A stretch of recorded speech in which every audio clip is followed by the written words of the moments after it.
Assalomu alaykum, hurmatli tuzokchilar. Yaxshimsizlar? Bugun Turkiyadan kelgan qimmatli bir me'morimizni studiyamizga taklif qilgan edik.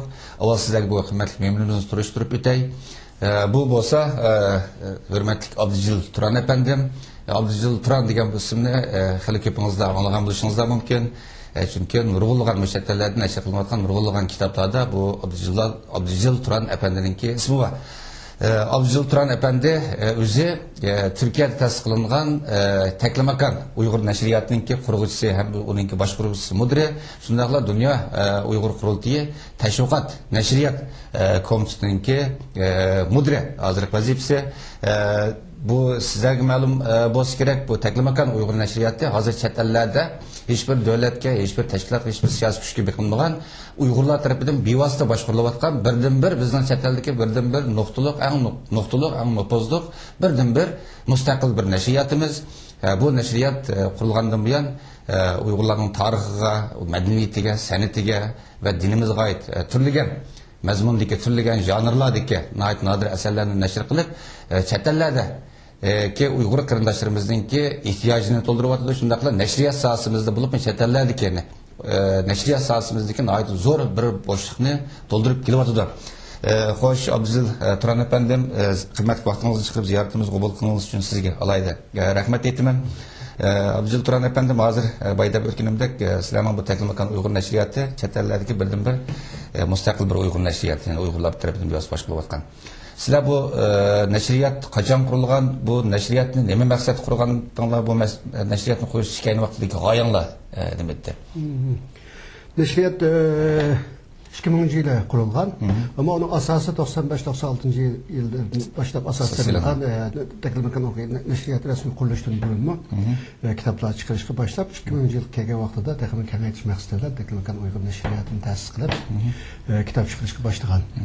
Bu nashriyatni qurishdagi maqsad chet ellardagi asosan chet ellarning Yevropaning butun o'tan sirtidagi Uyg'ur qarindoshlariningki diniy va siyosiy, ilmiy, tarixiy, adabiy asarlarga bo'lgan ehtiyojini qo'limizdan kelishicha qamdash, vatandan kitob oldirish imkoni bo'lmaganlarga har xil kitoblardan ta'minlash, yangi avlodlarningki Uyg'ur madaniyati bilan, islom dini bilan tunishib turish ehtiyojini ta'min qilish maqsadidan qurilgan bir nashriyat. Sizlarning bu nashriyatlar mesela kitoblarimiz qaysi yozda nashr qilinadi? Uyg'ur yozig'ida, asosan Uyg'ur yozig'ida nashr qilinadi. Arabcha ikki tane kitap nashr qilindi. Qolgani asosan Uyg'urcha. Uyg'urcha. Masalan, bu O'rta Osiyodagi qarindoshlarimizning ehtiyojini qondirishni, masalan, Slaviyat tilida nashr qilingan. Slaviyat yozig'ida 2000-yildan burun 2-3 tane kitap nashr qilingan. Ammo uni davomlashtirmadik, chunki o'rgatish masalasi biroz qiyin bo'ladi ekan. To'liq o'rgatmaydi ekanmiz. Shuning uchun Slaviyatni davomli nashr qilmadik. Masalan, bu nashriyat qurilgandan keyin, masalan, bu nashriyatlarning taraqqiyot ahvoli qanday bo'ldi? Qaysi qo'llashga erishyapsizlar? Masalan, hozirgacha bu nashriyat qurilgandan buyon qanchalik asar rasmiy nashrdan chiqdi? Bu haqda bir ma'lumot berib o'tgan bo'lsangiz. Nashriyat qurilishining oldi keyindan bo'lib 96-yillardan bo'lib bugunga qadar 60 dan ortiq kitob nashr qildik. 64 dan ortiq. 64 dan ortiq. Bu kitoblarning asosi %70 dan ortiq diniy kitob. Diniy kitob. Qolgani tarixiy kitob, adabiy kitob bo'lib keldi. Taxminan tiraji 100 mingdan oshadi. 100 mingdan oshadi. Umuman 60 kitobdan keyin 60 kitobdan. Masalan, bu taqdirlishi bu kitobning qanday bo'ladi? Masalan, bir ihtiyoji qarab, mesela haqsiz taqdirlanma yoki muqim bir baho bekitilgan kitoblar. Muqim baho bekitilmagan. Asosan maqsad haqsiz taqdish. Ammo nima deyildiki, bu boshqa Turkiyada asosan haqsiz taqdiryapmiz. Ammo boshqa davlatlardagilarga kitobni haqsiz bilsakmi, ma'lum pochta kirasi talab qilyapmiz, jiqroq talab qilganlarga. Kelgan ketganlarni o'tib taqdiryapmiz. Mesela bu nəşriyyatın olanınki tərəqqət istifadlı qandaq məsələn gəlgisidir. Bağansır kengeyip atamdı ya konusu bazı bir tosalgılar var mı nəşriyyat? Hiç kadar tosalgı yok. Günlük kengeyişinin sebebi biz bunun tirişçalığı, bunun kitaplarını çıkargan başka kitap yazgan ama bugün kadar çıkarmagan yazgıçlarımızdan ki, tarihşünaslarımızdan ki, dini zatlarının bir ilham oldu bu. Bu Türkiye'de kitap çıkardı biz güvende vardı kitaplarını. Mesela yakında bizden en ikinci çıkan kitabımız küçük bir kitap 80 metrelik Kiparxan degan kitap. Bunu biz Toshkentdan maxsus bizga nashr qilib berish uchun o'tdi. Biz buni nashr qilib tarqatishga boshladik. Avstraliyadan kendisiz ko'rdingizmi?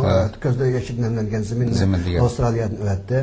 Butun dunyoda hozir yana bizdan so'rayotdi bu kitoblar qanday beriladi, nima qilib bersizlar, bizga qanday yordam qilasizlar deydi. Biz uning ma'lum javoblarini berib kelyapmiz. Masalan bu Uyg'urlar biroz qiziqayotgan ba'zi tarixiy kitoblar bor. Masalan Sharq Turkiston tarixi, masalan Ülke tarixi, Turat Qadiriyniki. Anandagi yana birisi bu Turg'un Almasninki Uyg'urlar degan kitobi. Bu Turg'un Almasning Uyg'urlar degan kitobi vatanda cheklangan. Anlasam yaqinda bu vaqtda bu kitobni qayta nashr qilishni o'ylashyapsiz. Bu vaqt planinglar qanday? Biz Dünya Uyghur Qurultayı buluş sifatimiz bilan bir kitaplarını qayta nashr qilish, yangi kitaplarni nashr qilganning sirtida yo'qolib ketgan ya ilgir nashr qilinib nimasi tugab ketgan yoki nashr qilingandan keyin Uyg'urlarga o'xshash zarbaga uchragan kitaplar masalan yig'ilgan ko'ydirilgan kitaplarni qayta biz nashr qilib qo'ymaymiz degan tashabbus bilan Uyg'urlarni biz nimada kompyuterda qayta yozdirib tayyor qilib qo'ydik. Buni mush yil ichida 2007 yil ichida buni nashr qilib butun dunyodagi ajatmanlarga ya'ni o'qirmanlarga taqatish planimiz bor. Onun başka Polat Qadiriyniki O'lka tarixi bu 40. yıllarda G'o'ljada besilgan. Keyin bu nusxasi maksimum Türkiye'de ko'paytirilib ketgan. Ama bununki bilsiz tilda biroz o'zgarish bo'ldi. Grammatik jihatdan buni yana azaq imlo va grammatik silib qayta nashr qilish. Bu tayyor bo'ldi hozir. Bu 2007 yillik plan. Onun başka bu İlhan Türem'ninki Türkistan Kaygısı degan bir kitabı var. Bununki Slavyanchasi 2003 yilda bo'lsa kerak Toshkentda Slavyancha o'zbek tilida nashr qilinib ketgan. Bununki o'zining bir qo'lyozmasi kelgan menga, birinchi tominiki. Biz buni Uyg'ur til imlosi bo'yicha nashrga tayyorlab bo'ldik. Birinchi qadam buni mush oy ichida, ya'ni 5-oy, 6-oy ichida, ya'ni bu tayyor fikr so'zlab yozilib bo'ldi, hammasi bo'ldi. Birinchi qadam shu 5-oy tugadi, 6-oy ichida bu kitobni nashr qilib tarqatmoqchi. Buning birinchi qismi, ikkinchi qismida qo'limiz kamida, agar u kelib qolsa, uni yana orqadan nima qilamiz. To'g'ri, buni ayt yaxshi bir ulug' bir kirishimiz chunki bu o'lka tarixi bo'lsin, mayli bu Elixon To'rninki Sharq Turkiston qayg'usi bo'lsin, bu Sharq Turkiston xalqining qiziqayotgan kitoblarni, ularning hayotini ayt qiziqdi. Masalan, siz nashriyatning bir qurg'uvchisi ham, uningki mudir boshqaruvchisi bo'lishingizdan bu chet ellikka dunyoning asarlarida yashayotgan bizning yozarlarimizga, tarixchilarimizga va shu nashriyat sohasidagi kishilarimiz, qalamkashlarimiz qanday bir tavsiyalarimiz bor sizning?